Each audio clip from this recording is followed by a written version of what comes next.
নির্বাচনের আগে প্রার্থীরা নানা প্রতিশ্রুতি দিলেও তার বাস্তবায়ন হয় না। দীর্ঘদিন ধরে অবহেলিতই থেকে গেছে প্রান্তিক মানুষেরা। এ বিষয়ে জানবো মাঠের খবর। এই মুহূর্তে আমরা শরীয়তপুর যেতে চাই। সহকর্মী মিরাজ সিকদার এবং মুন্সিগঞ্জ থেকে আমাদের সঙ্গে যুক্ত আছেন রিপোর্টার শিহাব আহমেদ। আমরা সরাসরি তাদের সঙ্গে যুক্ত হব। আমি প্রথমে যেতে চাই শরীয়তপুর মিরাজের কাছে। মিরাজ, ইশতেহারে তো অনেক প্রতিশ্রুতি প্রার্থীরা দিয়েছেন, কি কি প্রতিশ্রুতি দিচ্ছেন এবং ভোটাররা সেই ইশতেহার নিয়ে কি বলছেন জানাবেন। আমি এই মুহূর্তে দাঁড়িয়েছি শরীয়তপুরের যে সদর উপজেলা রয়েছে, এই উপজেলার আরিগা এবং রাজগঞ্জ যে ব্রিজের সংযোগ যে সড়কটি আছে সেই সড়কটিতে। এই সড়কটি কিন্তু দীর্ঘদিন যাবৎ বেহাল অবস্থায় পড়ে আছে। প্রতি বছরই কিন্তু 5 বছর পরপরই যখন নির্বাচন আসে, বিশেষ করে জাতীয় সংসদ নির্বাচন, এই নির্বাচনকে ঘিরে কিন্তু ইশতেহার থাকে, তাদের বিভিন্ন প্রতিশ্রুতি থাকে। বিশেষ করে যারা এখানে সংসদ সদস্য নির্বাচিত হয়, এমন প্রতিশ্রুতির মাধ্যমেই কিন্তু তারা বিশেষ করে এমপি নির্বাচিত হয়। কিন্তু নির্বাচনের আসে, নির্বাচন যায়, কিন্তু এই যে এই রাস্তার ভাগ্য বদল হয় না। পাশাপাশি যে 4টি ইউনিয়ন আছে, বিশেষ করে সদর উপজেলার সাথে, সেই 4টি ইউনিয়নের মানুষগুলো কিন্তু প্রতিনিয়তই এই সড়কটি দিয়ে কিন্তু তাদের উপজেলা সদরে আসতে হয় এবং এখানে গুরুত্বপূর্ণ যে প্রতিষ্ঠানগুলো আছে, বিশেষ করে শিক্ষার্থীরা, তারা কিন্তু এই সড়কটি ব্যবহার করে, যে আসলে তাদের ভোগান্তির শেষ থাকে না। আপনাদের দেখাই, প্রতিনিয়ত কিন্তু এখানে প্রচুর পরিমাণে এই রাস্তাটির বালু কিন্তু উড়ে গিয়ে, বিশেষ করে এই গাছগুলো কিন্তু প্রত্যেকটা গাছের পাতা, সবুজ পাতা কিন্তু অন্য রং ধারণ করেছে এবং আশপাশে আপনারা দেখতে পাচ্ছেন বেশ কিছু বাড়িঘর আছে, যে বাড়িঘরগুলো কিন্তু ধুলোয় তাদের জীবন অতিষ্ঠ এবং তাদের যে সন্তানরা আছে তারাও কিন্তু এই ধুলোর কারণে তারা বিভিন্ন ধরনের রোগে তারা আক্রান্ত হচ্ছে। তারা এমনটা আমাদের জানিয়েছে এবং তারা বলছে যে আমাদের শুধু প্রতিশ্রুতি নয়, আমরা চাই কাজ। আমরা এবছর যে আমাদের এই রাস্তাগুলোর কাজ করবে, এইভাবে তারা আমাদেরকে বলবে যে না, আমরা অবশ্যই এই রাস্তা করে দিব, আমরা তাদেরকেই নির্বাচিত করব। এমনটাই কিন্তু এই অঞ্চলের ভোটাররা বলছে এবং তারা আমাদেরকে এমনটাই জানিয়েছে যে তারা কোনো প্রতিশ্রুতি নয়, তারা চায় কাজ।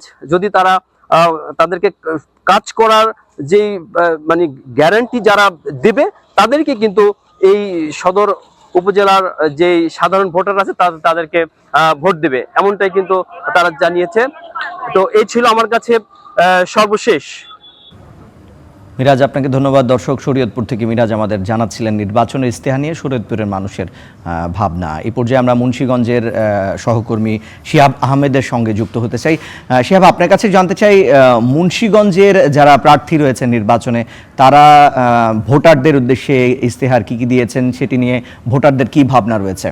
ইশতেহারের কথা বলছিলেন, ইশতেহারের ছোঁয়া কতটুকু এলো ভোটারদের মধ্যে? বিশেষ করে পদ্মাপাড়ের এই জনপদ যেখানে আমি দাঁড়িয়ে রয়েছি, টঙ্গিবাড়ি উপজেলার দিঘির পাড়ে, এখানকার ভোটাররা যেমনটা বলছেন, ইশতেহার বলতে তারা এখন পর্যন্ত প্রার্থীদের কাছ থেকে মৌখিকভাবে প্রতিশ্রুতি পেয়েছেন, যে প্রতিশ্রুতিগুলো তারা পূর্বের নির্বাচনগুলোতেও পেয়েছিলেন, যেগুলো এখনো পূরণ হয়নি, সেগুলো সম্পর্কে তারা পুনরায় প্রতিশ্রুতি দিচ্ছেন।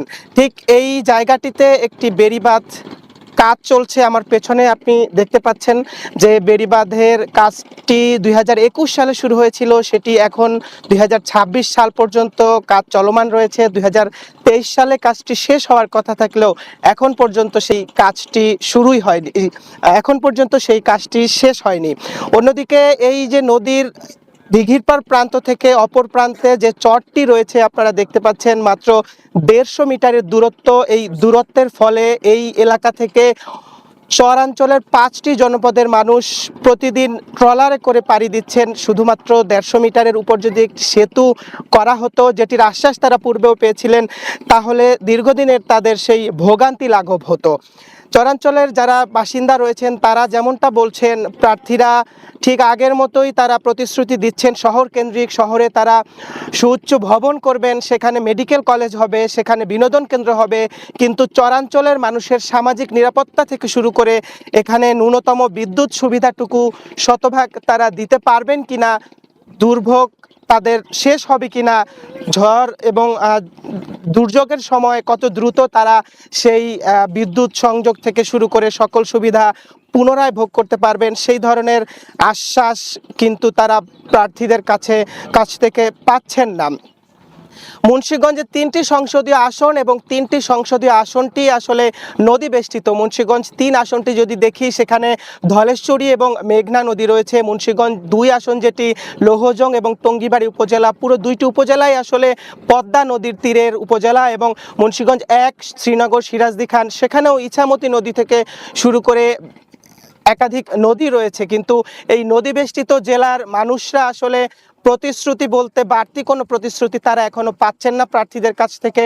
শুধুমাত্র মৌখিক এবং পূর্বের সময়কার মতো প্রতিশ্রুতির মধ্যেই শিহাব, আমরা বুঝতে পারছি যে নদী বেষ্টিত মুন্সিগঞ্জের মানুষের যে আশা আকাঙ্ক্ষা সেটি ইশতেহারে বাস্তবায়নের চেষ্টা করবেন প্রার্থীরা।